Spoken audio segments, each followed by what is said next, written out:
All right, good evening everyone and welcome to September 2021 AEVA meeting. Thank you for coming along.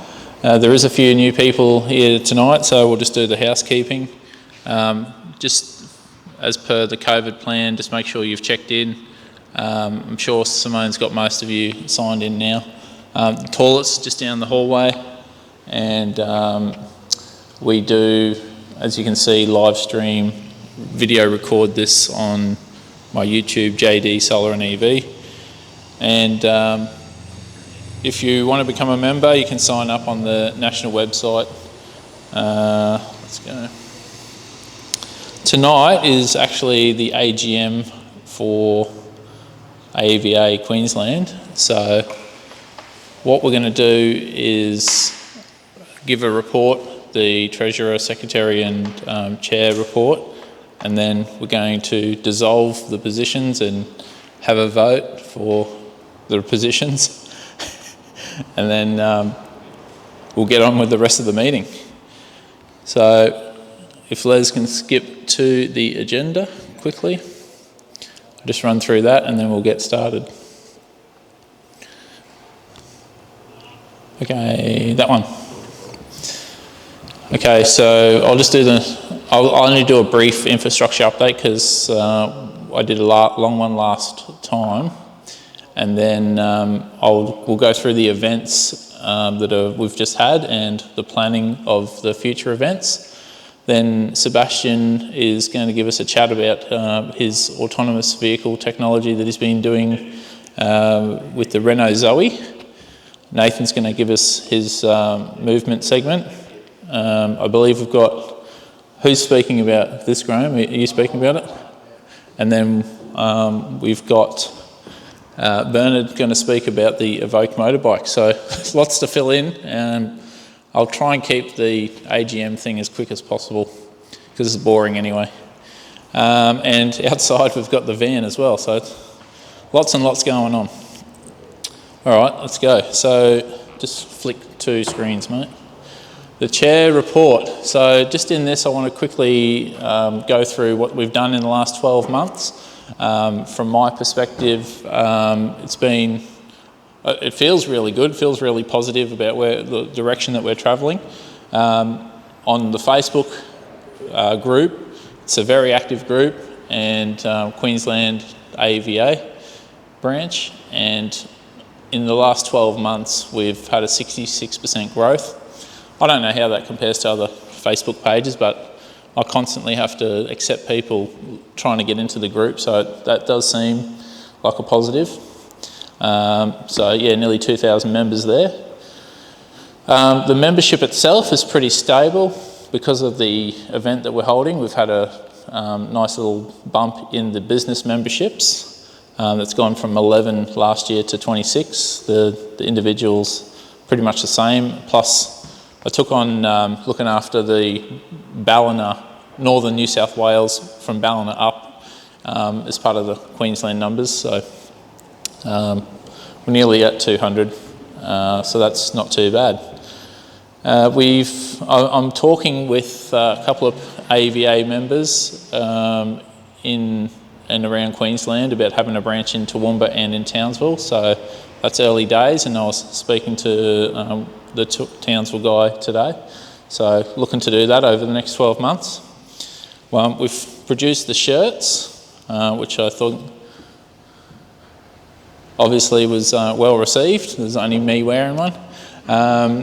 We managed to achieve solar on this building, and we've still got the plan for a charger to go in just out here for when we hold these events and for anyone else in the public that wishes to use it. I think that's a great idea, being an EV association.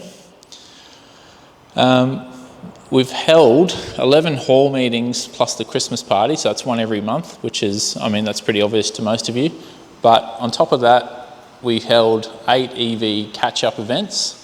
We also attended the Noosa EV Expo, the Gympie Envirotech, the RACQ Motorfest, ACF EV Day, Carmageddon and Toowoomba EV Day.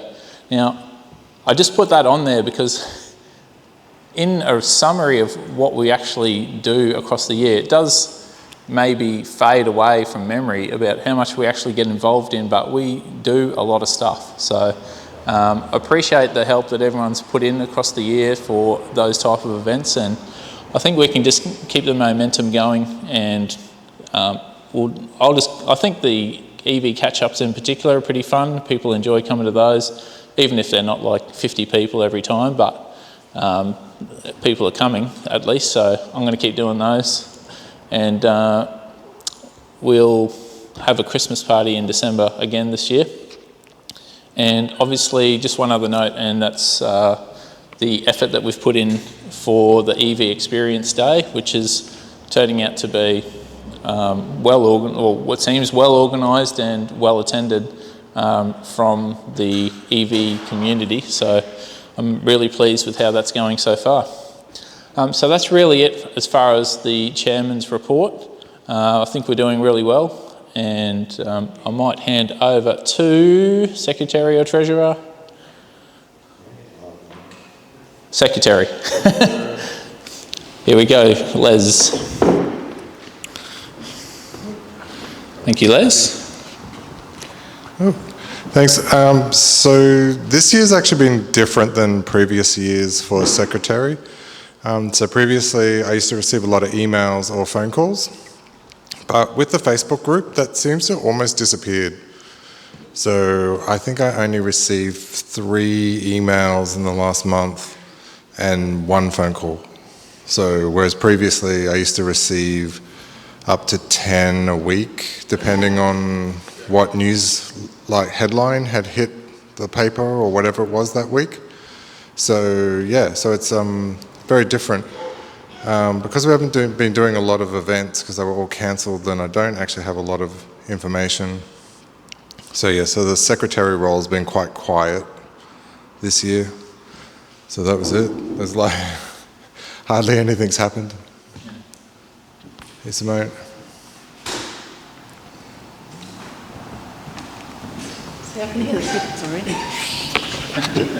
Where should I stand? Just here? Yes, please. Hi, everyone. So, I mean, we all know it was a bit of a pain in the ass year last year. We didn't have a terrible lot go through the account, really. Most of it was rent that went through. And then we had the donations come in, of course, for the solar. So we put the solar on. And really the only other thing we spent money on was our Christmas event last year. So we'll be spending money on that again this year. So the balance on the account at the moment, at the end of end of June, so early July, was $6,113. However, 4,572 was still left over from the solar donations, so that is to go towards battery when we finally get there. Just a quick update on the battery. I did talk to Mitch today. He's still away tonight, otherwise he'd be here. And we're just having a lot of trouble actually sourcing a battery that's in Australia because they're having a lot of delivery trouble, and I know that Pete will say the same. It's just delivery from overseas into Australia has really been a bit tricky, so it's a bit on hold. So they're just trying to look at options at the moment. The most important part is the charger, so hopefully he'll work on that over the weekend because he'll be back. But because he's back in the mines again working, it's been a little bit tricky. But all in all, it just means that we've got for us to use on the event as well. At the end of June, we had $1,541 in the account, so we've got a little bit more now, but we will get a top-up from National as well shortly, so that will help towards the event, and then any money that comes in for that. That's it. So, I mean, we're not looking bad, we're not looking great, but it's fine. We're all good. Okay. That's a great report, isn't it? Yeah, we're all right. And thank you to Les and Simone for all your help across the year. I was panicking tonight, and that's how useful you are, because I need you here like you wouldn't believe, because I can't even hold these meetings without you guys. So very important, and I appreciate the support. Okay, so what we'll do now is we're dissolving the chairman, secretary and treasurer roles, and we'll take nominations for those positions, and then we can have a vote and second the vote, and then we'll just get that out of the way, and then we'll continue on with the meeting. So, dissolve. And Nathan's going to take over just because it needs to be an independent person that takes care. Yeah. You want this? That one instead, whichever you like. Don't get them together, they'll scream at each other. Righto. So we'll start with the presidency. Do I have any nominations for the president of AEVA Queensland? Oh, thank you, Jeff. Okay, we've got seconder. So Jeff's nominated, Jan seconded. That'll be helpful for the minutes. Are there any other nominations? I accept the nomination. Oh, yeah, indeed. You accept the nomination. Any other nominations? No? Okay. Do we as a committee need to vote on accepting that? Or is that sufficient? That's sufficient? Very good. Well, I hereby... Yep, there we go. So, John, you're the man for another year. Well done. Thank you very much. As I'm here, I may as well keep going. Have we got any nominations for secretary for the branch? Are you being Jeff's in a giving mood this evening. Oh, and seconded from Graham. Thank you, Graham. So, Les, would you accept that nomination?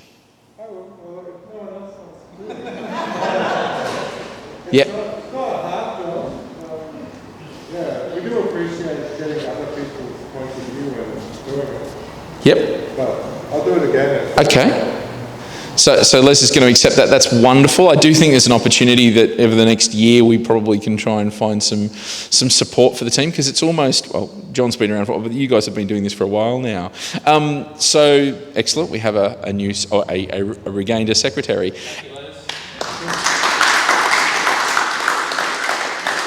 And finally, but certainly not least, do we have any nominations for treasurer? Does anybody like playing with money? Oh, Jeff, the giving keeps giving. Jeff has nominated Simone. Do I have a seconder? Oh yes, okay, fantastic. We have a seconder. Simone, would you wish to continue in the role? Sure. Let the record note a reluctant sure. I do want to add to that, but I would really love for people to think about the next year. Yes. That we look at changing, well, at least my role. I don't know if Les is happy to continue, but we love doing the job, and it's really not a hard job. Well, Les and mine, and John's is probably a bit more difficult. It's not hard. We're happy to train somebody up on how to do things. And really, like, for treasurer, besides paying the bills, which pretty much happens automatically for the qualifier, it's just doing the reconciliation at the end of the year. It's really just a spreadsheet. It's really easy. Thank you. Nothing to stress about. Somebody else audits it, so there's nothing you need to do. So I'd really love for somebody to have a think about maybe for next year to help me out to then step up to that role. Okay, I think succinctly, Simone would like this to be her last year and she would like someone else next year. So we can work on that, but thank you again, Simone. Such a shocking election. I didn't see that result coming, I must admit. All right. I'd like to move about thanks to the executive and the committee of this association for the calibre of the meetings that we have, and they're interesting and varied. I think that speakers that we've enjoyed all year. Okay, thank you very much. Organisations can manage that. So I'd just like to move that we make a vote of thanks to our executives for having organised such fine meetings for the last 12 months. All right. I appreciate that, thank you. A lot of unseen work goes into these meetings, organising people to speak. spending time making the PowerPoints, attending events, setting up for events, you know, planning events. There's a lot of stuff that goes involved, and speaking on radio and all that type of stuff, but we're passionate about it and we enjoy doing it, and we wouldn't be here if we didn't. So I appreciate your thank you. Okay. Do we want to have any nominations for committee members? Just, it can be the same people again. Yeah, so committee members, it's really just about people who might want to be a little bit more involved. They don't want to necessarily do the main roles. Sorry. Talking to the mic. Talking to the Muppet. So special committee members, it's not really anything huge. Again, I mean, we're a pretty relaxed kind of a group, I think, all in all. John does a lot of the work, so thank you, John. But extra committee members might get to help out with things like the EV experience, and there's a couple of people that have really stepped up to help out with that. And some that aren't committee members necessarily, that just said, yep, I'm going to give it a go. And that you don't have to be on the committee. But what it does mean is that...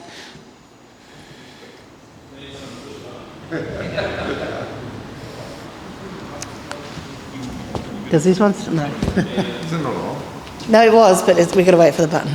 Okay, yep. So what it just does mean is that when it comes to having council meetings on a national level, that instead of us three always going to things, that if you guys want to be a little bit more involved, that you can be if you're on the committee as such. So that's really all it is. So if you guys think, oh, hey, I'd like to know what's actually going on a national level, it might be worth looking at being an extraordinary committee member. That's all. Okay. And of course, if you don't want to be on the committee but you do want to help, that's more than welcome. I've got people that support me in this role that aren't on the committee, and they help me with organising people to speak, and you know, it's giving me feedback about events that they're going to, or reminding me that there's this event on, all that type of stuff. And I try and collate all that into these type of presentations. So, all right, we'll move right along, I think, and get stuck into this meeting. Boom, boom, boom. Right, recently held events. Meeting closed. I don't know, I've never done that before. Okay. Thank you very much. Okay, so this wasn't an actual event as such, but I just thought I'd pop it on here because it was quite interesting. Because, as part of my role as chair, I nominated to give feedback to the zero emission vehicle strategy, the one that was the future is electric, for the that brought in like the Queensland electric superhighway for maybe the previous 4 years, 2017 to 2021, so 4 years, and that was a few months ago that I gave the feedback. It's all very positive, you know. I've said it a bunch of times, the Queensland government's been very progressive with their rollout of the infrastructure, and they were seeking feedback about what was good and what was bad, and essentially my feedback was along the lines of, well, if you want to measure how good or bad you're doing, you should have some measurement way. Like, you should say, well, we want to roll out 100 charges, and did you roll out 50 or did you roll out 120? And you know what I mean, you've got to have the measurement. So that was one of my main points. There was a lot of industry people involved, like the car manufacturers, electric power generators and all that type of stuff. So just everyone from all walks of life. So we're talking 50 to 100 people involved in these type of meetings. But this meeting was held yesterday, and that's the feedback for the next 4 years and what we would like to achieve. And I just wrote a couple of notes.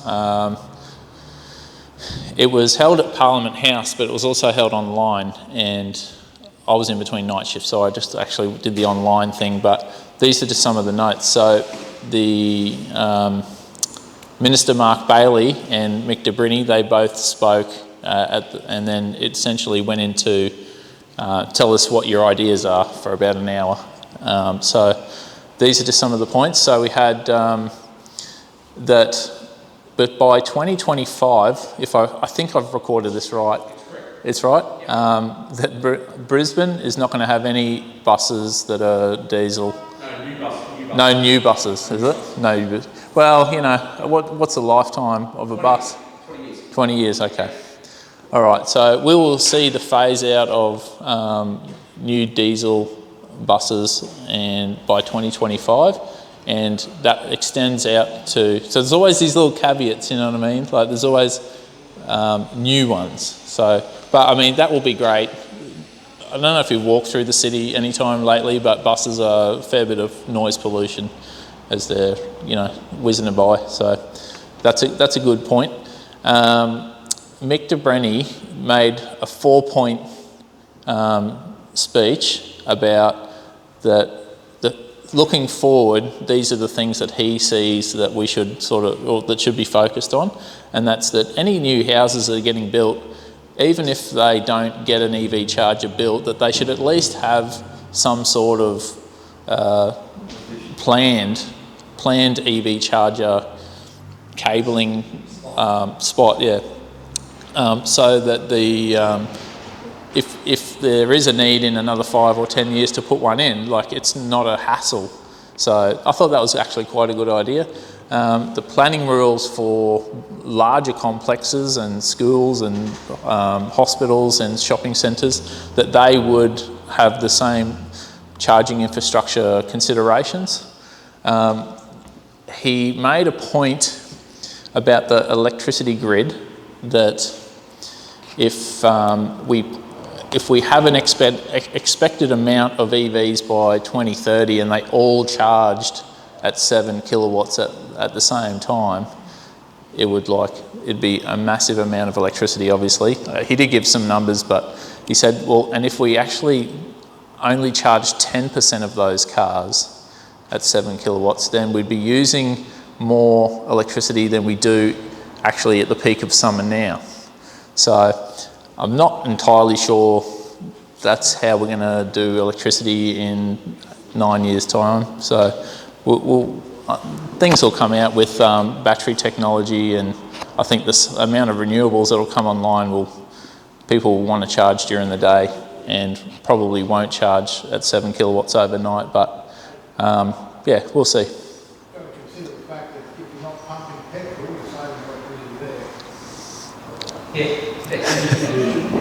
Well, yes, there's a lot of considerations, I guess, and some of us are perhaps not like fully focused on the environmental side of EVs. A lot of us do consider that a benefit, but there is certainly a large wave of heading towards zero net emissions around the world, and that will essentially come out with pressure on Australia to do something.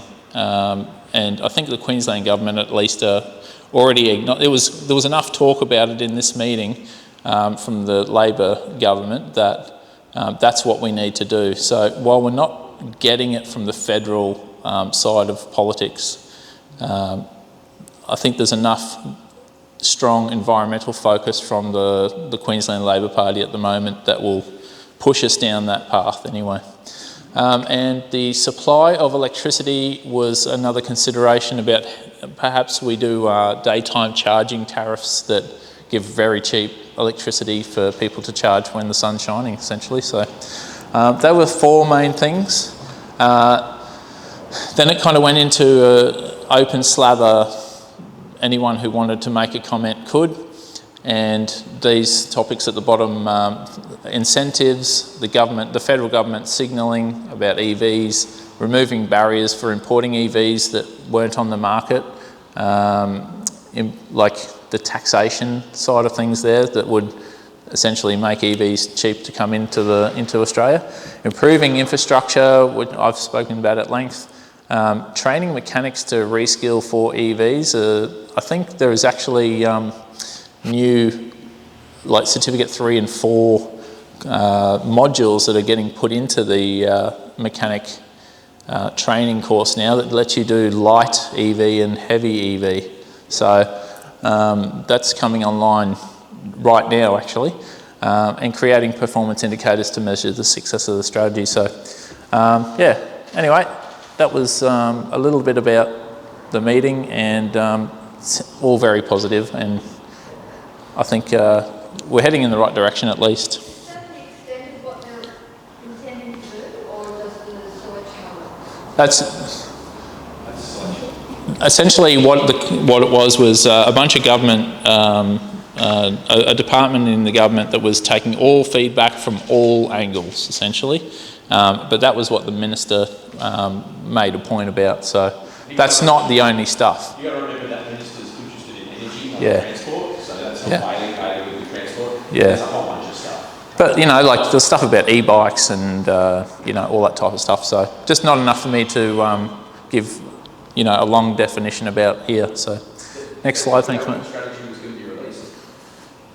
I think it was by the end of the year is what, I did ask that question actually. I think they said they're expecting by the end of the year. Thanks, Liz. Right, as part of the monthly EV catch-ups, this time we went down to Coomera at the Westfield, and we had, there's a couple of slides, mate, so you can just flick through them. And we had 14 EVs, and it was a good night actually. It was a good fun chat, and because it was on the Gold Coast, perhaps there was a few people that you know we haven't seen before. And I tell you, can you just go back one sec? This was a really nice Model 3 actually. For some reason my camera shows that as blue, but it was actually teal, and it was actually, you can't really, I should have probably taken a photo, but it's got like, it's got a wrap on it, but it's got the pinstriping of the undercoat white, and it looks really nice actually. And I think it had white wheels too, didn't it? Yeah. And Wayne brought his Lotus 7 down, so that was really good. It would have been 15, but one guy didn't see us. So anyway, that was a good number. Bit better than the 6 that I got last time. I drove 2 hours 40 down there, and there's only a few down there, but that's all right. Thank you very much. Next one. All right, future EV events. We've got, obviously, in just over 1 week's time, we've got the Cleveland EV, I haven't named it properly, the EV Experience at Cleveland Showgrounds, organised by us, Toka, Whirl, and it's coming along really well. I'll give you some more feedback on that. Toka are doing a charity event. They're doing at the Interclub Regularity Challenge, and this is like if you pay to enter, and it's a fundraising event, and I think you have to be the most consistent time around. So it doesn't matter if you've got the fastest car, but I think it's the person who does the laps the most consistent time. So I think that's a way of being a bit more inclusive. So that's a full day event on the 3rd of October. The 9th of October we'll have the Brisbane EV catch-up, and I think there was a nomination for Hamilton, so I'm more than happy to do it there. Next one of these meetings is on the October 20, and just a couple other bits and pieces. The EV catch-up will be Sunshine Coast on the 5th of November, and then I haven't got a date yet, but I'm on holidays towards the end of November, and we'll do a run out to Warwick, and I'll give you some more details about that in a sec, and then we'll do the Christmas party in December. All right, for anyone that's new, you can go to the website shown on the screen and register to attend this. We currently have about 50 EVs registered. I don't actually know how many businesses are registered. It's a lot. Yeah, thanks. We have a new sign up this week, and that's really good. So we've got, actually just go through what's the next slide? Okay, so this is essentially what it's I've put some slides from our planning about what it's going to roughly look like. I think that's about maybe 60 cars there or something. So that's roughly how we're going to do the display. And we're going to have a bunch of cars on this road here that doing test rides, picking people up here. Next slide, Les. We're going to do roughly a 10-minute loop, just taking people for a ride, and you can book an actual ride on the Whirl site as well. So the cars will come in here, drop the people off, they'll come back in, coming to the staging area, and when people are waiting in the queue here, the car comes around, picks them up and goes on the next one. So pretty easy. Next slide, mate.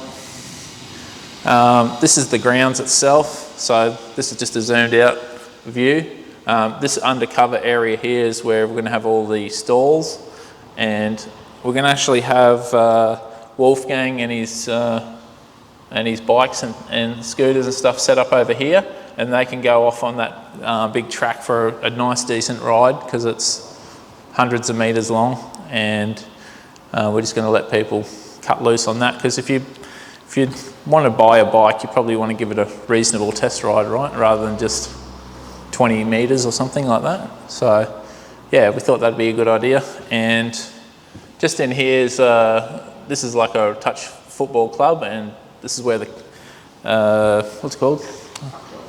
Yeah, tuck shop. That's what I was thinking. So I was going to say that's where you buy food, the canteen. So all right, so that's all coming along really well, and it's looking really good for a week and a half's time. I'm looking forward to this as well. So I don't know, I figure if I organise something that I'm interested in going to, that you guys would probably hopefully be interested in, but I don't know, it seems to have worked so far. 64 megawatt hour solar plant. I guess it would be free charging. You'll have to take that up with these guys, mate. Well, they have the Warwick charger if it's online, and that is free, so there will be free charging, mate. So 200,000 panels, and it produces 160 gigawatt hours per year, right? So if we just flick, so I think I mentioned this last month, if we just flick one slide over, it is hard to comprehend how many panels there are there. Now, I went there when they were still kind of constructing it when they first opened up the Warwick charger, and I mean, that is all panels. Look, it's a ridiculous amount of panels. I know I sound a bit excited about it, but it's like you get there and you cannot believe how far it goes. So I think it's going to be, for those that are really fond of their solar, I think it'll be a nice little run out there.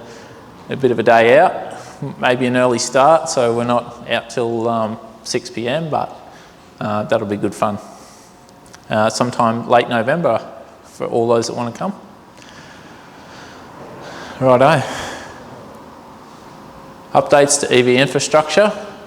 There was one, they finished the Bundamba, I haven't put the picture on there, and I'm only going to flick through this because I just presented it last month, but for I'm just going to leave it on there for each month for new people. This is the arena funding. This is where all the new charges going in. We can just flick through this, Les. I'll just speak as you flick. This is the Sunshine Coast now and what it's going to be. And Brisbane North Side now and what it's going to be. Brisbane South Side now and what it's going to be. And again, I think, sorry, there was too many names. And the Gold Coast, what it is now and what it's going to be. And then we have Queensland itself, getting the phase 3 of the Queensland Electric Superhighway. So my presentations of this charger's come online and that one's come online has been ruined. So I've got to come up with some content now, but I'm gonna hash on this for a few months at least. Do you know if there'll be a phase 4? Well, for mine, I didn't even know there was going to be a phase 3. Right? You can't. They're very secretive about this stuff, or not secretive, but they don't do press releases, because when I've asked, and I've asked this specifically in those zero emission strategy. I said, like, I'm a promoter of electric car infrastructure because it's one of the big 3 things that people need to know about. Can you hear me still?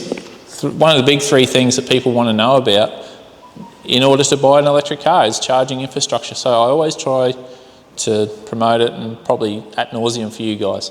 But they did like release them like this. So I would suggest that some places could do with a second charger, but there's actually not that much there.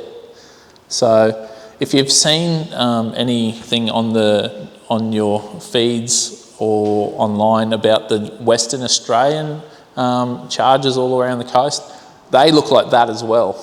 They're thick and fast all the way around the coast. So I don't know about phase 4. I'm assuming this is going to take at least another year, the way things are going. Phase 3, so I guess we'll have to see in 2023 maybe if they do it. But I'm keen.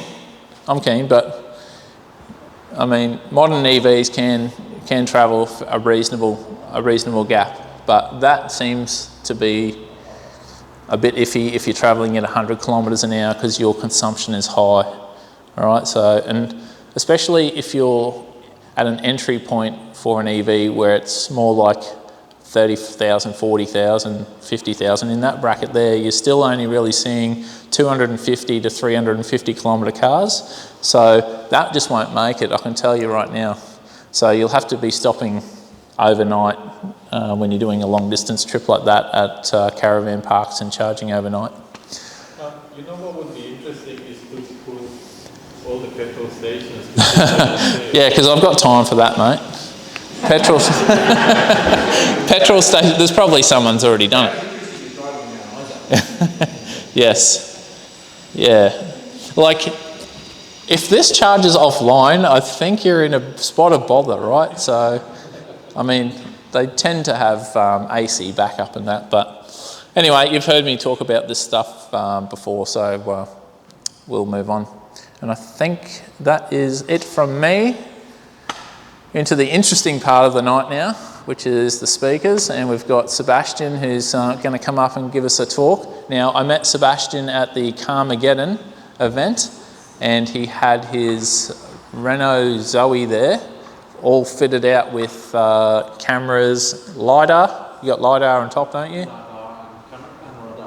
Yeah, and we had quite a lengthy discussion, so I thought I'd extend the invitation out for Sebastian to come along and tell us all about that, because I found it really interesting, and once again, hopefully you guys do. It's okay. Is it a Mac thing, or? It's like charging. It's not an Apple thing, is it? No. Any opportunity to have a go at Apple, I love it. Yes. Sometimes. Being a Samsung man myself, PC. All right, and then Nathan will pop up after that. So thank you very much, Sebastian. Thank you very much. So yes, I'm going to speak about my experience. I'm working in this field of automated vehicle for now nearly 20 years, and I have developed several generations of automated vehicle. Obviously, I started with conventional motors and conventional car, and in 2015. We started a public-private partnership in France with the car manufacturers, the equipment suppliers, and also with research institutes, where I was involved in leading a team of that was developing the automated vehicle. And obviously, we start thinking, this is something that is a game changer. We started to have a lot of electric vehicles being available in France. And we decided, instead of going through a conventional motor car, to go through an electric vehicle. So it was not that challenging. In fact, it's far more simple, because everything is already in an electronic circuit, and we can control fairly easily all the different components. Provided that we have a car manufacturer behind that help us to get access to the different part of the vehicle. So we started with this vehicle, and we did several iterations. And when I came in Australia, I moved 3.5 years ago. I get awarded with a project, and this project was a project with. So the project was a project with the Queensland Department of Transport and Main Road, and with I Move Australia, and with QUT. So the aim of this project is to understand what's the challenges for automated vehicle in Australia, and we can go to the next slide. So the very first question is, why do we want to transform this driving into an automated driving? And in fact, there are many reasons and many societal reasons behind that. Obviously, the main driving reason for my research center and for the Queensland Department of Transport and Main Road was in this study about the road safety. So obviously, very basically, we say there are many crash and fatalities that results from driver error. I don't say that by replacing with an automated vehicle, we are going to replace all the errors that are done by human. What I'm saying is that there is a huge benefit and huge potential to go with automated driving for that. However, there are also many other reasons why we can go to automated vehicle. One of them is improve the mobility. We can reduce traffic jam. We can reduce all movements between vehicle, and we can optimize how the vehicle move by themselves. We can obviously reduce consumption. We know exactly what we have to do. We can be very accurate in the way we control the vehicle. So there are benefits in having that. There are benefits in having more information about what's around the vehicle, more information with respect to the traffic light and things like that. So we can optimize the consumption. And last, is obviously there is a cost associated to the driver, and there is a shift in how this task of driving could be done. And this is obviously for freight operator, for the like of Uber, there is a huge incentive to go to automation and to replace the driver. Not saying that in the near future we are going to replace all these professional drivers. What I'm saying is that there is a change in the way they can work and in the way they can operate in the vehicle. So yes, if we go to the next one. When we speak about automation, what is very critical, because we are speaking a lot of automation, and there are plenty of Tesla in the picture, in the parking. I must say that I was a bit ashamed to park my car in this parking because it's not an electric car, and so I parked it outside. But there are many automated or functionality or features that exist on this different type of car. And when we speak about the Tesla vehicle, we speak about a level 2 automated vehicle. So there are levels of automation, and these levels of automation does correspond to what's the role of the driver in this vehicle. So when we are at level 0, we are in a vehicle where the driver is fully in charge of all the driving tasks. When we are in a level 1 vehicle, then we start to have a certain degree of automation. For instance, we can have an adaptive cruise control that that regulates the speed of the vehicle with respect to other vehicle in front.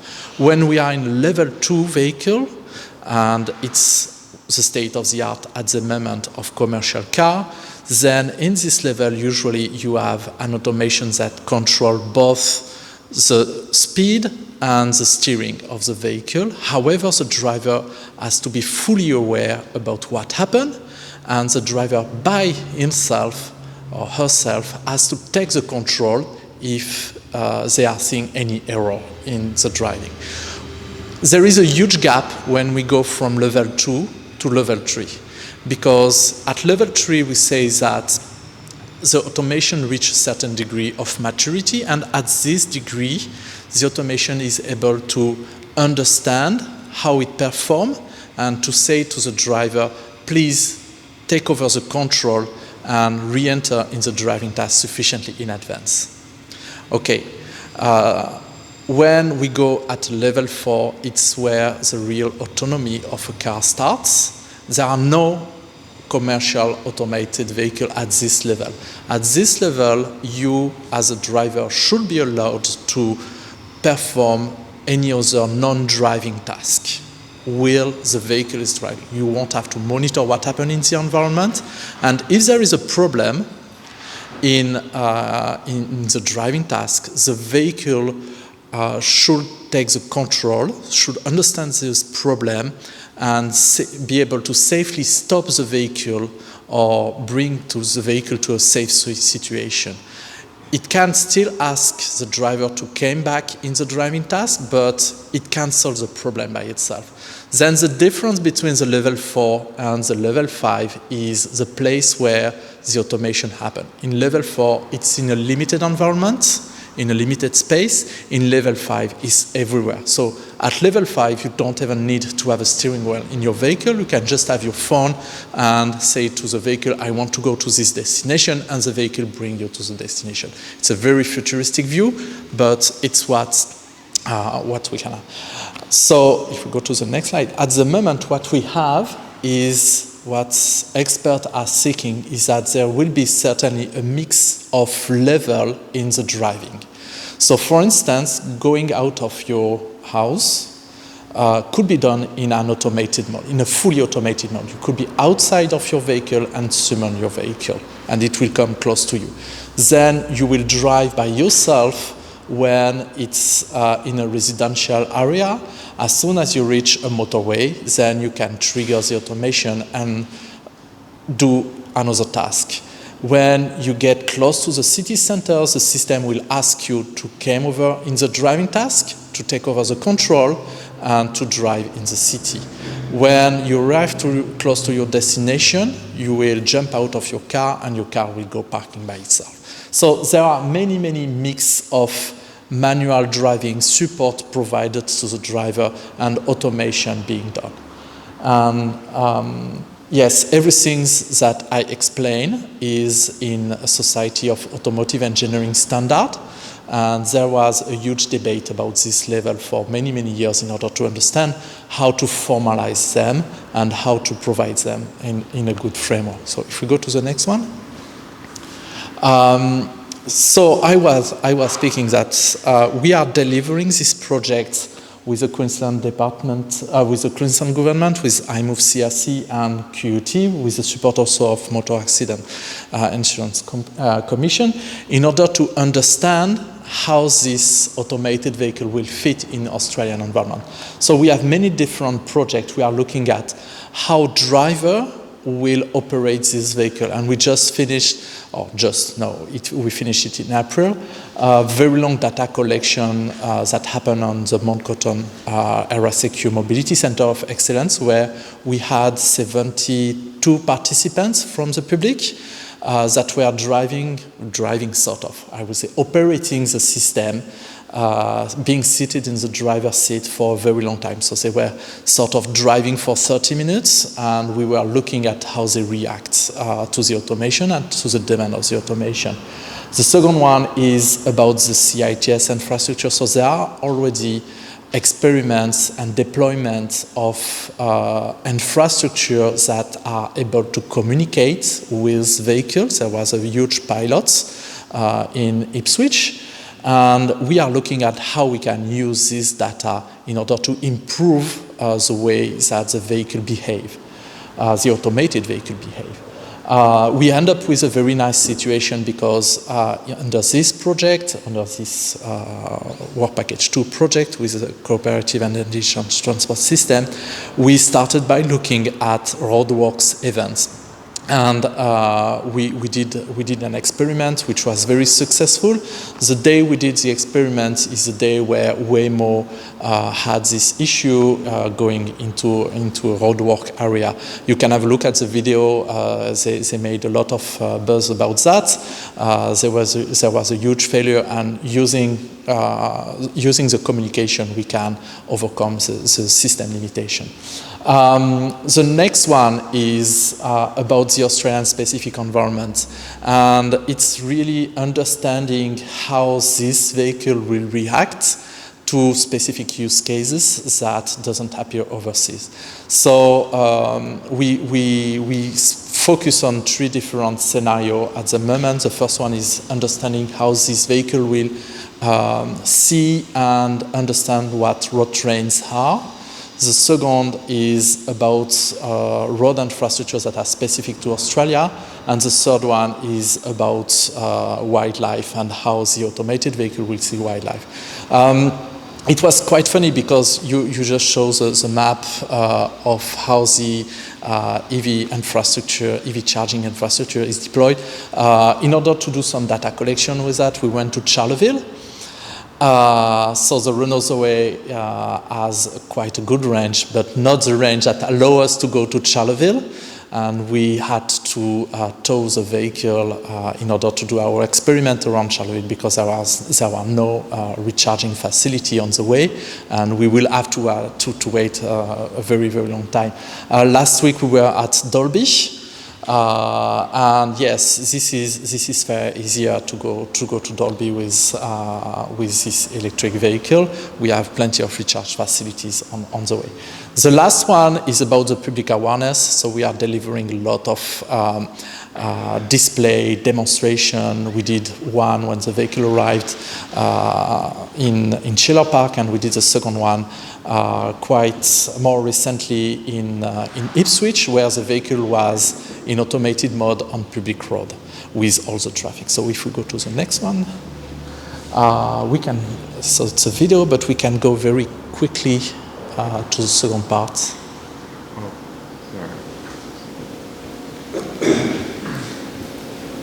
So you can go, no, at further, yes, this part. So this is just to present what the automated vehicle is, because it is fitted with a lot of sensors, a lot of computer. At the moment, you've seen the trunk of the car. It's full of computer. Definitely, it's not what will be done at the end when a car manufacturer will fix what the system is. They will shrink all these components. But we had a lot of sensors with different modality. We have LiDAR, we have cameras, we have radar. So LiDAR are laser scanners that provide us with a points cloud to describe the environment. With camera, we have images, and with radar, it's the one which is already in the automotive industry. If we go to the next one, hopefully. So these are the different sensors that we have, and the views that we can have from the different sensors. The LiDARs that we have here have an opening of about 110 degrees, and these are the black box that you can see on the belt of the vehicle. We have a radar. This is an automotive component that has been opened for us, so we have access to the full information of the radar, and it's fitted in front. We have a front-facing intelligent camera, so this is also an automotive component, and we have access to a lot of information from them. We have this one, which is the LiDAR, which is on the roof, and give us a 360-degree vision. And we have one camera in front, one camera in the back. We have a localization system. We have a very accurate GPS system, which provides us an accuracy of 1 centimeter on the localization. And we have access, thanks to the car manufacturer, to all the sensors and all the data that is on the canvases, as well as the driver inputs. So I must say that one of the issues of having these sensors, this computer, is that all of these are drawing a lot of power from the vehicle. At the moment, with all the system operating, we can expect to reach a range of 200 kilometers, not more. That's not that much from, that's quite far from the initial range of the vehicle, which is about 300 to 400 kilometers. And yes, we can drive this vehicle both in a normal mode, meaning being driven by human, or being driven by the automation. I just have, it's a finish, I think. I just wanted to show you, if we can go to the repository where it is. Super interesting. Yes, this one, for instance. Oh, that's, it might be loading. so we can automate vehicle, but we can't do videos that can be transferred between computers because of the codec issue. I'm really sorry for that. I can show you after that on my laptop if you have any question. It was just to demonstrate what are the video feeds that we have and what are the different sensors feeds. Thank you. Thank you very much. Don't go anywhere. This way, dear mate. Surely there's questions. I asked about 100 questions at Carmageddon. Did we get it? Oh, look at that. That's sweet. Thank you. So this Here you go. Speak to the mic, mate. Obviously. Oh, sorry. These are the video feeds. On this one, we have just mapped the most relevant information on top of it. And this is what the LiDAR is providing us. So you see, in fact, it looks like being continuous line, but in fact, it's multiple dots that we are clear. And the white one is from the LiDAR that is mounted on the roof, the orange one from the LiDARs that are on the belt. And this is a visualization of the intelligent camera with the obstacle being detected, and all the other box in the surrounding relates to the radar detection. And we have from this to understand what the vehicle see, what the safe future maneuver to do, how all the other vehicles around us are interacting, and what's their future trajectories. So it's a lot of computations that happen in real time. And at the moment, the main advantage of this vehicle is that it's a prototype, and we have access to everything. We can modify everything, and we already did a lot of modification on it. Okay, well, what I might do is I've actually already asked Sebastian a bunch of questions at the Carmageddon, but I might ask you again because I'm sure they're going to be pretty common questions, just like we get about EVs, right? And that's, okay, well, we might start with the resolution that you're going to get. So one of the questions I had was, okay, the camera can see something and the LiDAR can see something, but how are you interpreting that in an algorithm to make a decision about when you're heading towards a human or a tree or something human shaped that's just a cardboard box or something like that? Do you want to speak about that? So in fact, when we see with a car, there are many different steps in the algorithm. The very first one is to detect that something is an obstacle. So this is the very first thing that we try to do. We don't try to understand if it is a cardboard box, if it is a vehicle, if it is a truck, or if it is... We try to understand if it's a vehicle, if it's an obstacle. This is the first step. The second step after that is to give some kind of semantics, so a sense to what we are seeing. So the second step is to try to identify what obstacle it is. Why we want to do that? Because the next step is to try to predict, to forecast what would be the future trajectory of the objects that we are detecting. And obviously, if you are detecting an object and that you don't know anything about this object, you can predict very coarsely the future trajectory.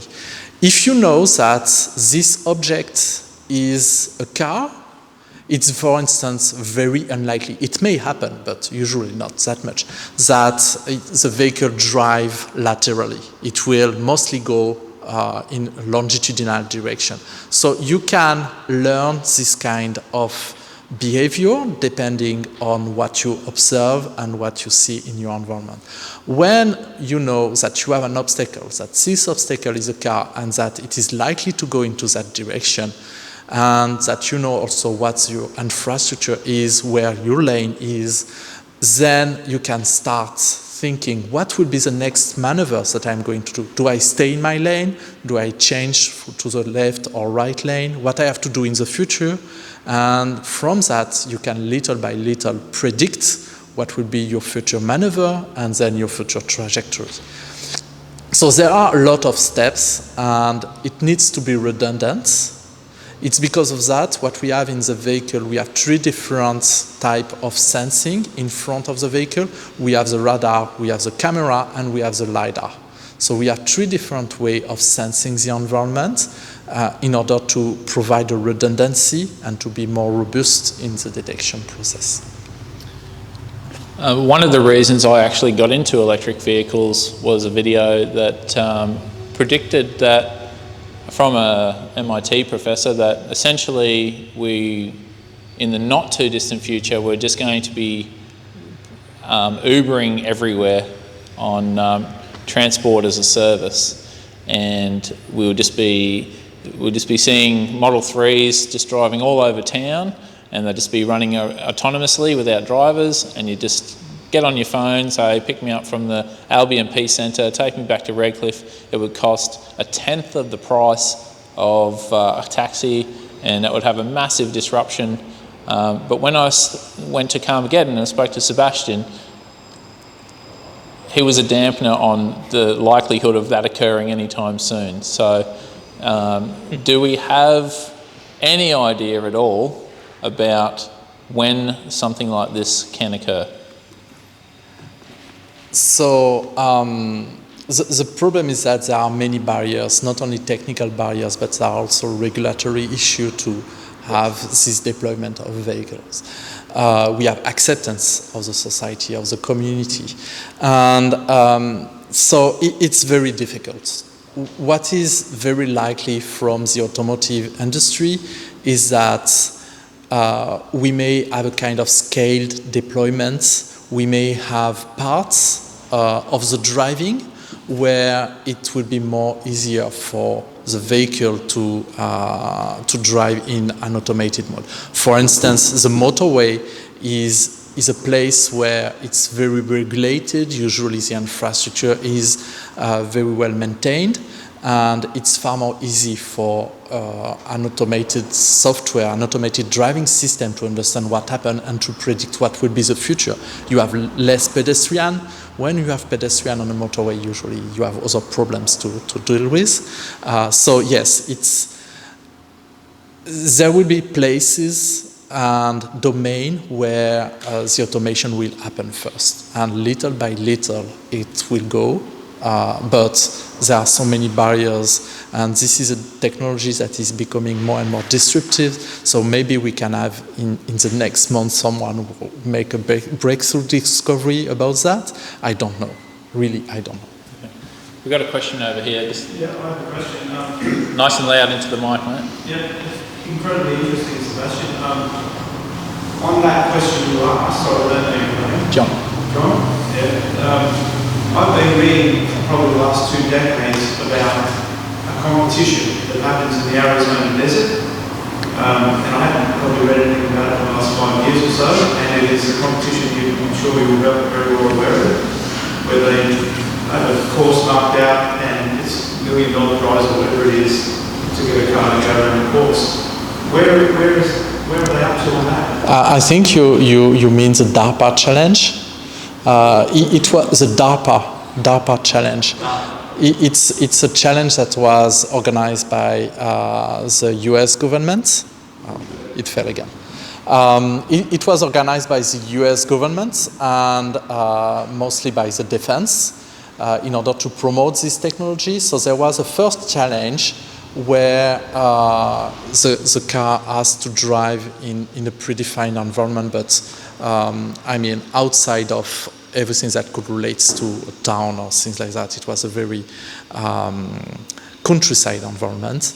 And this challenge was initially unsuccessful. The year after, there were winners of the Stop G challenge, and they go to a challenge where it was in the city.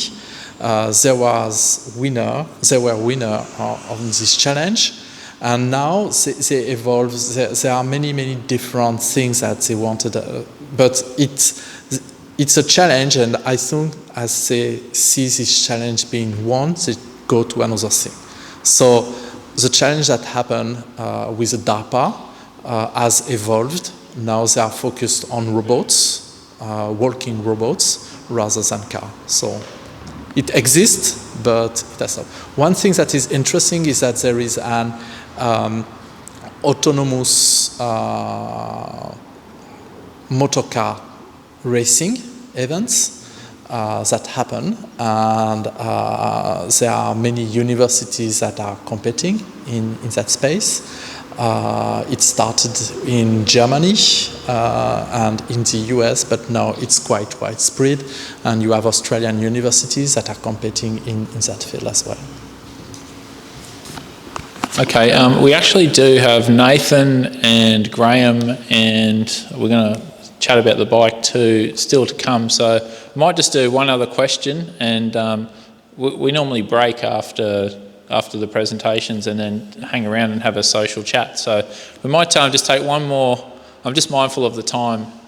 So Jeff, give us your best question, mate. Yeah, just very quickly, because I noticed you've got visible cameras. Do you also use other spectra, like infrared, that would cut through fog, water, or say dust? Because they're using military things to cut through all the... I have tested them, but it's not fitted in this car.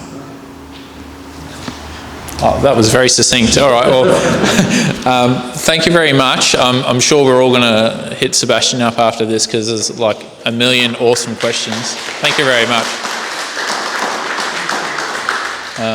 Nathan going to follow up with his presentation from last month, and then Graham, you can come up after that. You're right. Thank you, Nathan. Thank you, and thanks, Sebastian. I'm going to keep it on a bit of a futuristic vein. Really loved that. That was great to hear about cabs and autonomy. I thought, last month, we talked about hydrogen. I took you through some of the basics and fundamentals about hydrogen. There were a few questions, but they were really detailed. So I kind of paused on those. What I was going to do is flick to the first slide and just ask if anybody had any leftover burning questions around hydrogen. Is there anything lying around? And whilst you're having a think about that, we'll just probably take one or two questions max.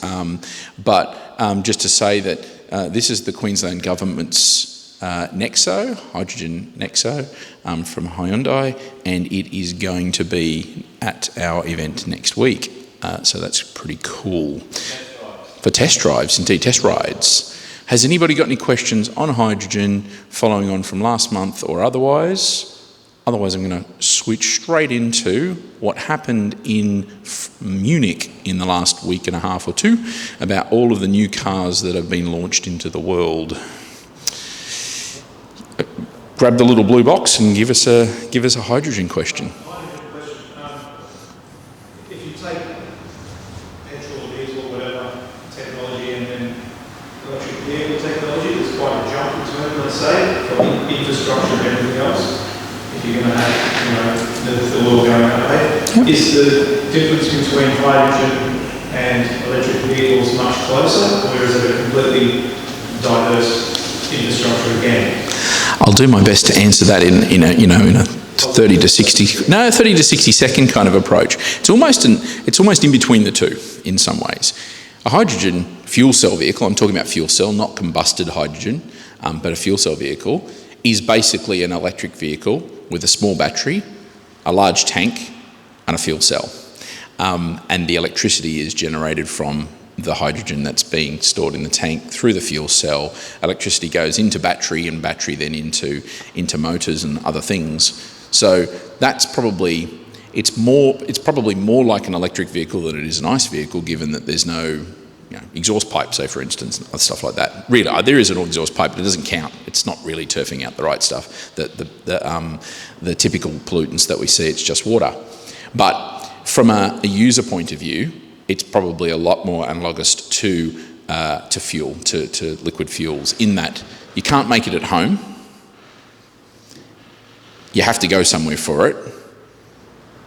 There's no jerry can, but I guess that's a bit like an EV in some ways. But then also, you need infrastructure. You need to make it, refine it if you like, with fuel, but you need to make it with for hydrogen. And then beyond that, you need to transport it to wherever you're going to pick it up from, and then you need to fill it into the vehicle and then go on and use it. So that's probably, I would say it's kind of a bit of both camps in that respect.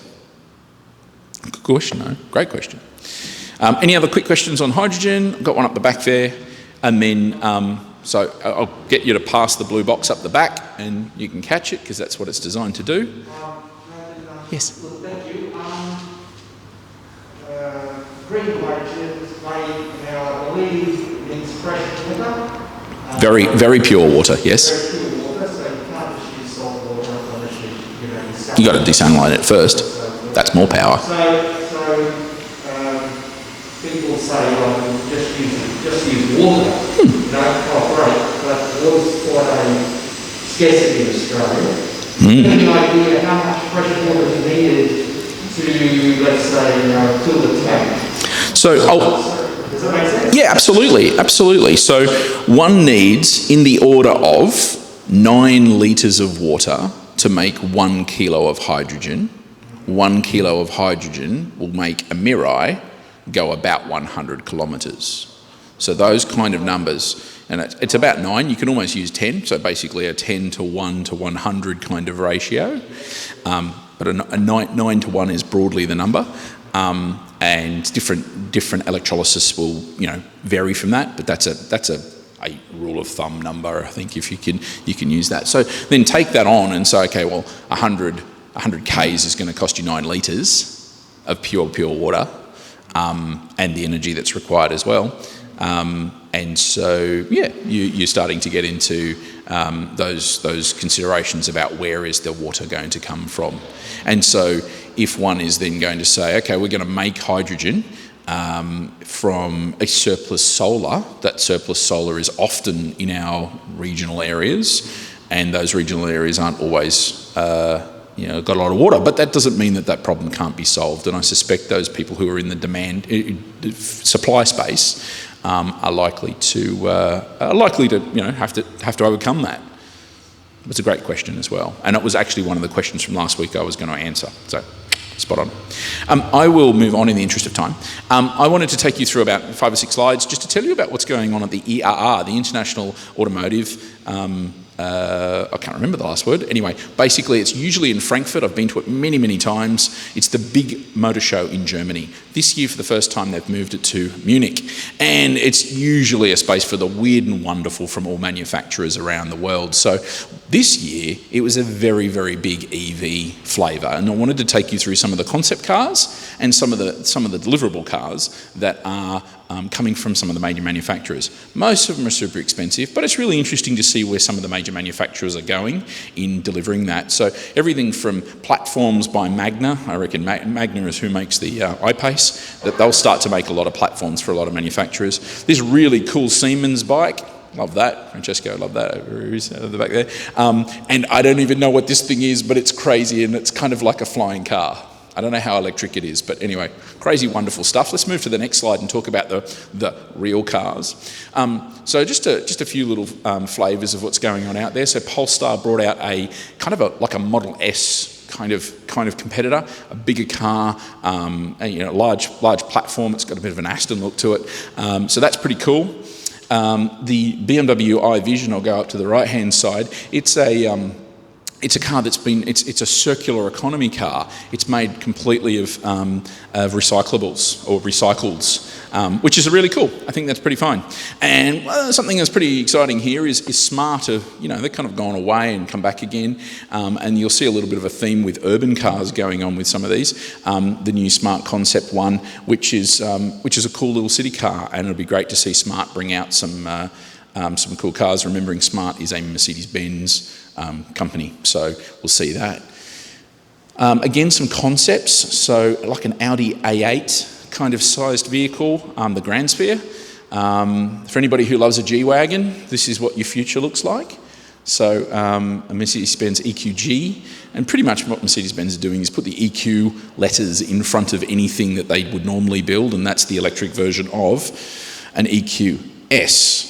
Although they're not making that easy. So an S-Class can be not only a big saloon car, but it can also be a big SUV. So it's not as simple as that. Anyway, a Maybach version of their SUV EQS. So some interesting vehicles here that sort of pointing to what the big European manufacturers are thinking of the future. Moving to the next one, some funky little cars, probably stuff that we might either like to see or we will see. The ID Life, which is either going to be like the ID2 or maybe even the ID1, is pretty cool, pretty boxy, but I think, again, that urban city car kind of thing, I think we're going to see more and more of those, and because they're super funky and styled, then I think the price is not going to be too much of a problem. And so the Mini, the Honda E, those sorts of vehicles are all going to start to see some competition. We'll see another one later as well. The Cupra, it's kind of like based on the Cupra Born, but it's like super mega, tuned, and I think we're going to see some more of that coming out. The EQT, it is a concept, but it's really, really close to kind of production-looking vehicle. About 105 kilowatt-hour battery, so using the bigger batteries from the bigger saloon vehicles, but is going to be not quite a Vito van size, next size down from that. But that's just been brought out as a concept, and obviously Mini has really pushed the boat out here with the Urbanaut, which is pretty funky. Everything opens, everything's out there. It's very, very concept car, but I think that's kind of interesting to see where manufacturers are going to start pushing the boundaries. Mercedes-Benz has really started to push, and we're seeing new models come out from them. Again, those letters that we kind of, E-Class, S-Class, they are stalwarts of the Mercedes-Benz brand, been around forever. So you're starting to see some electric versions of those. And the EQB has actually been launched for the first time. So we've got the EQA, which is kind of a small SUV, the EQC, which is a mid-size or larger SUV, and the EQB has just been launched. It does come out as a 7-seat option, so that's an interesting one for those people out there. It's kind of like a Model Y competitor, if and when we get Model Y, and they are starting to take orders for this vehicle at Mercedes-Benz in Australia, and it will be in that sort of nearly $100,000 mark, so give you a bit of an idea of that. If we keep on moving on, and I'll keep going relatively quickly because there's lots to go on. Some inspirations from BMW. They've pretty much put I in front of anything that they're building, and then that's the building. That's the EV. If the grille's not big enough, we're going to get a bigger grille. But these are vehicles that you might have seen, but they've kind of relaunched them again at the ER in Munich this month or this week, and they are big battery, all electric platform.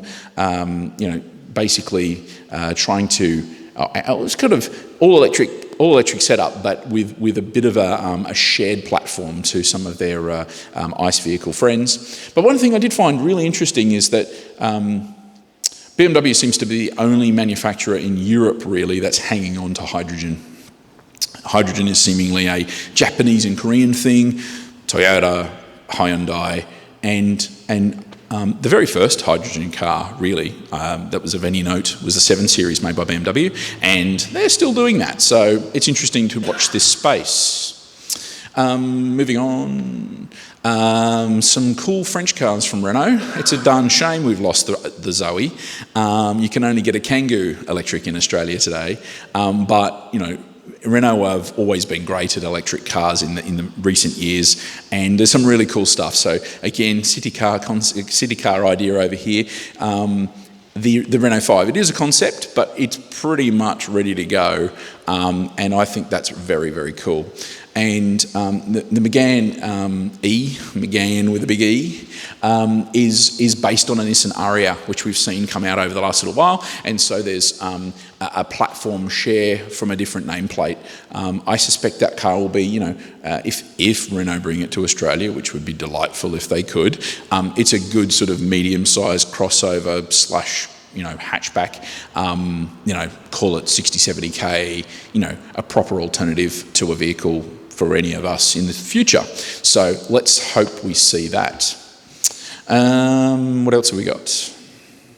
That's it. So I thought I'd do a little rattle off of some of the cool stuff that's coming. One of the things I see from there is manufacturers are using EVs to show what the world's going to look like in the future with their concept cars. EVs give manufacturers the opportunity to do cool things with concept cars, like that mini camper van-y thing. It's pretty groovy.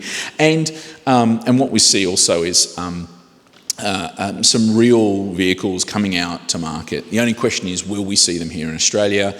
My fingers are crossed, but I kind of know that that's not going to happen anytime soon. Most of those vehicles will certainly go into Europe early, and hopefully we'll be able to import them ourselves if our manufacturers won't. As always, if you've got any questions that you'd like me to address in a future month's meeting, I would love to. Movement does lots of work in all of this space for government and other corporates and so on. And so if you've got a topic in the space, we've probably done work on it that I can draw on, freshen up and bring to you. There we go. That was quick fire. Any last questions whilst we go at it? Does Australia have 2 Honda E's at the moment? Not yet. It's on a boat. My Honda E will land in Sydney next week. Anything else? Cool. Thank you very much, Nathan. Brilliant as always. Graham, you're up. So you want to do it right here, mate? I'll move the cameras, or do you want to... I can move the cameras, it's probably the easiest. Okay. I'll set that up. Okay, another interesting... We've just got too much interesting content this month. So thank you, Graham. Okay, one of my clients, I've just upgraded the battery in his AEVA, and he's bringing these into the country. This is the first one, and I said, oh look, I'd bring it to the meeting and show people what's coming. It's effectively you plug into your in an AEVA or a Nissan Leaf. I'm told it works on the Nissan Leaf. It does. Okay, and that's yeah. So this is really a vehicle to house, I guess might be the best way to say it in a way. You could hook it up to the house. It's a 4 kilowatt output. You plug it into your DC fast charge port, and you plug the other end into the box, and you can have 240 volt power coming out. That's pretty much it in a nutshell. So if you're off camping or something like that, instead of taking a petrol powered generator, you could probably use the battery pack in your car. The reason this guy is so interested in bringing these in is because he wants to work, I guess, in a collaboration with us, because we're putting the 28 to 30 kilowatt packs into the AEVAs now. This becomes probably something you would use on an AEVA, whereas when you had your depleted 16 kilowatt pack, you probably wouldn't.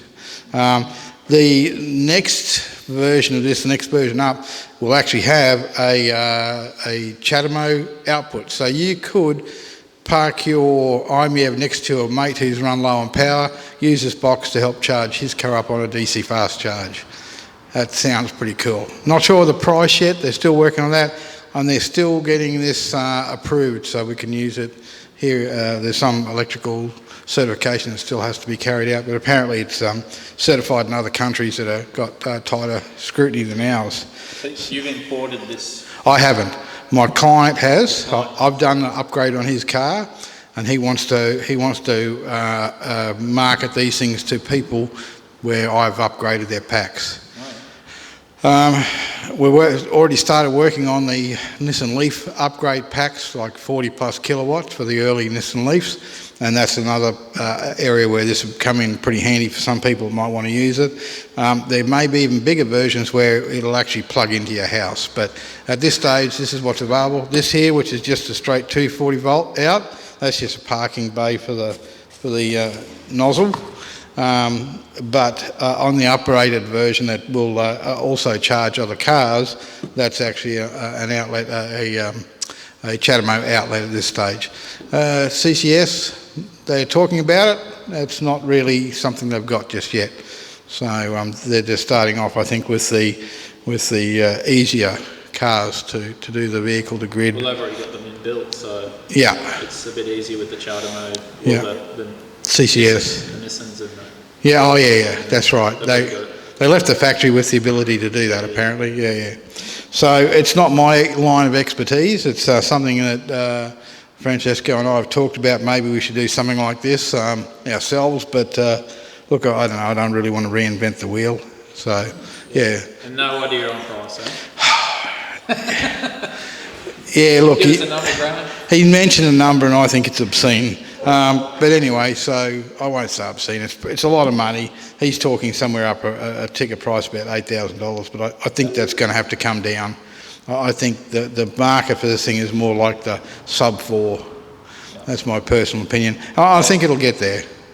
You have to be able to justify how, like, the cost, like recuperating, like anyone that has solar and a battery electric vehicle, the cost has to be that makes sense. Like, that's why batteries don't really make economic sense to put on your house at the moment, because the return on investment is 20 years. Not everything's about the economics either. Yeah. People, in some applications it might be perfect. Yeah. I mean, I've got knuckleheads that go forward driving in their big Land Cruiser with the big diesel generators, and I mean, that's not economic sense. That's just silly as well. Yeah. So, yeah. No, but like everything, the first that comes out is always going to be more expensive. I think maybe in 12 months' time these will be a lot cheaper, but I'm going to work on him, see if we can do a deal for the AEVA members, or particularly my clients if they want to buy one. I don't know how many would want to use it as a jumper to charge another electric vehicle. Like, how heavy? I don't know. I can't pick it up. It's not too bad. I would think it's... 20 kilos? Yeah, I would think it's like an inverter with a bit of electronics in it. That's pretty much... Would I be right in that? It'd just be an inverter, and a smart one at that. That's it, you know. So, I mean, if you look at a 4 kilowatt inverter for your house, you may well be talking like a Vitron is going to be up around that $4,000 or $5,000 mark anyway. So I guess you can compare that to this in a way. I think it's good quality. It's got some readouts on the side here. I've only seen it today. This is the first time I've seen it. Yeah. I've driven it. We put the battery pack in the client's car, got it finished today, dropped it down off the hoist, and this was sitting in the back. All right. Anyway, so there you go. I'll share, as more information comes along, I'll share it, and when I've got some more to tell you, I might bring it to the meeting and with a proper retail price, but we don't know what that is yet. Yeah. All right, thank you. Thank you kindly. Okay. Bernard, you were going to have a quick chat about the... I'll set that up, mate. Yeah.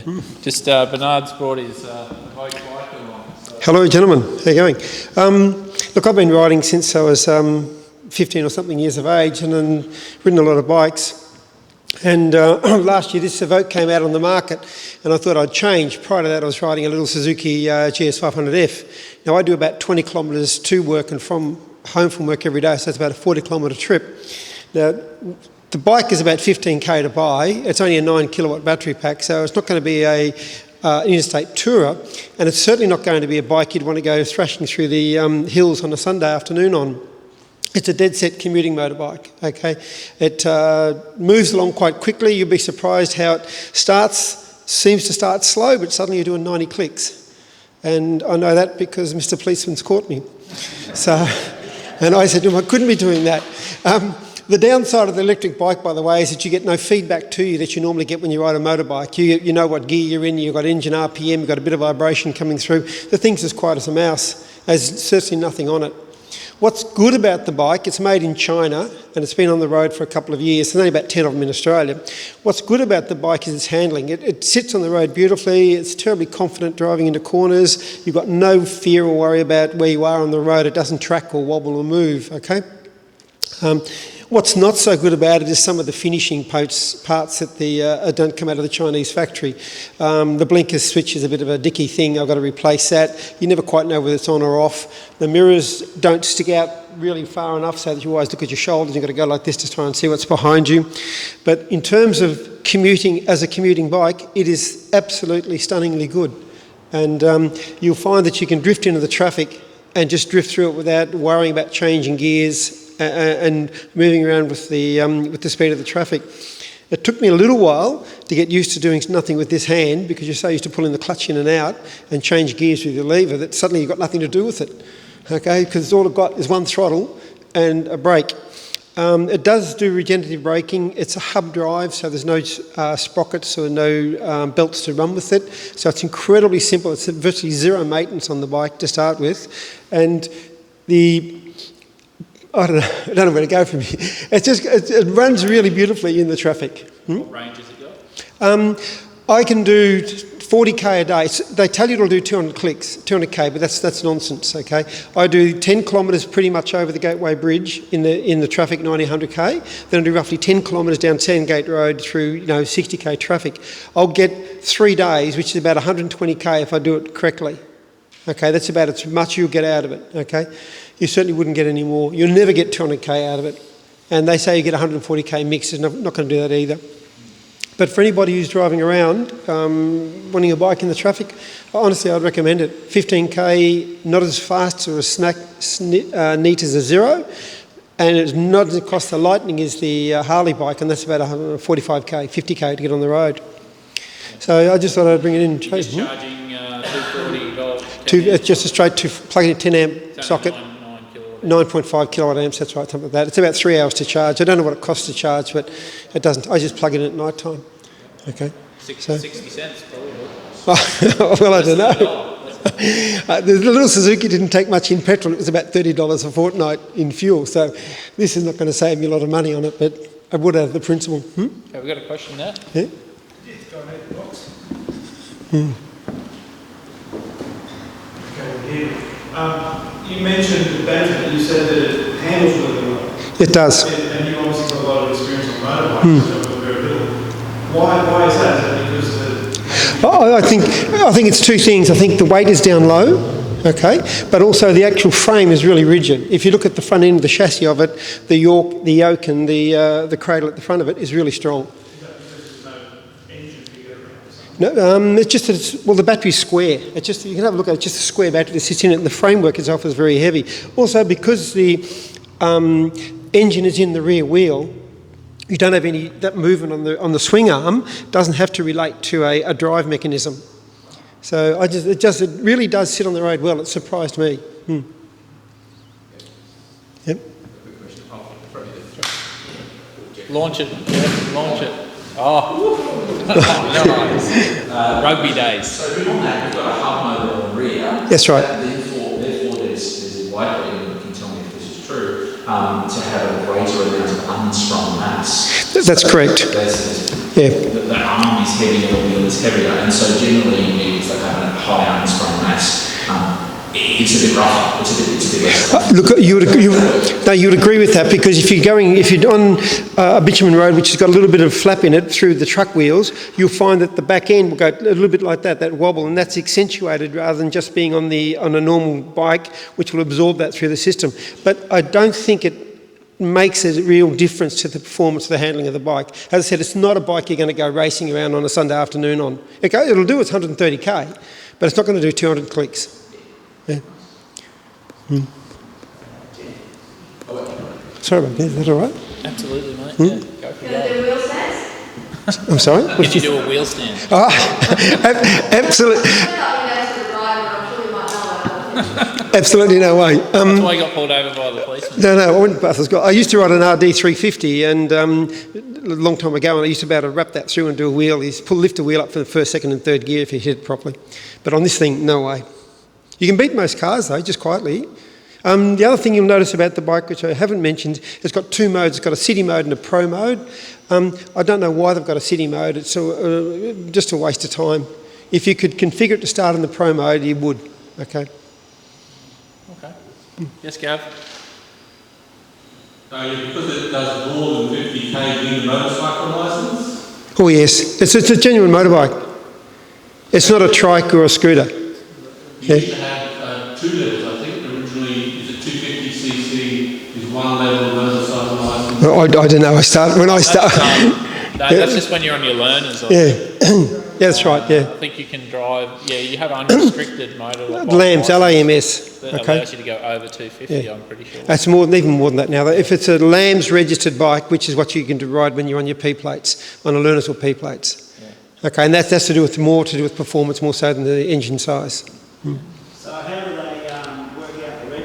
What size do they say? I couldn't tell you. Registration cost me $680, of which $300 was stamp duty. And all I know now with the registration of the bike is that the importers register the VIN number and the chassis number with the motorboard, that's right. And when you go in, you've got to have your purchase invoice with it, with those numbers on it. And then they just pick it up, look at it, and charge you the fee. Very interesting. All right. Thank you very much. Thank you. Thank you, Bernard. We're not going to hear from Pete, but he has brought his van along again that is going to be on display at Cleveland, and it's fitted out with a camping type of setup. So don't forget to check that out. Thank you very much. You got the mic. You want to be up here? Okay.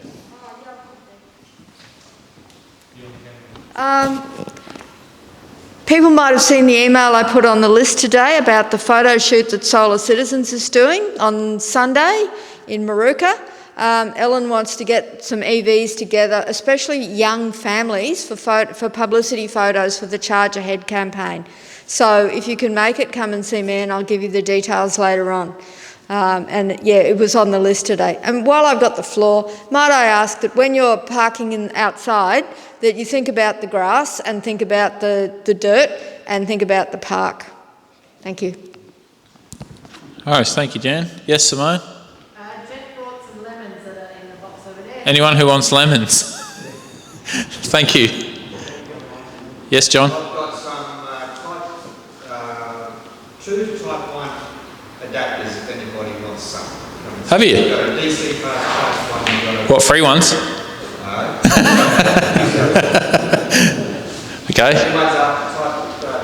Type 1 to type 2, the little black tube. So CCS, yep, okay. All right, so for those of you that are new, we normally break and have a cup of tea and coffee. We're doing that tonight, Simone? Yep, all right, brilliant. Okay, well. Okay. Oh. That's someone's dinner, you know that, right? All right. Thank you all for the speakers tonight. Very fascinating. I appreciate you coming along to speak. And we'll wrap up and have this social chat. Thank you very much.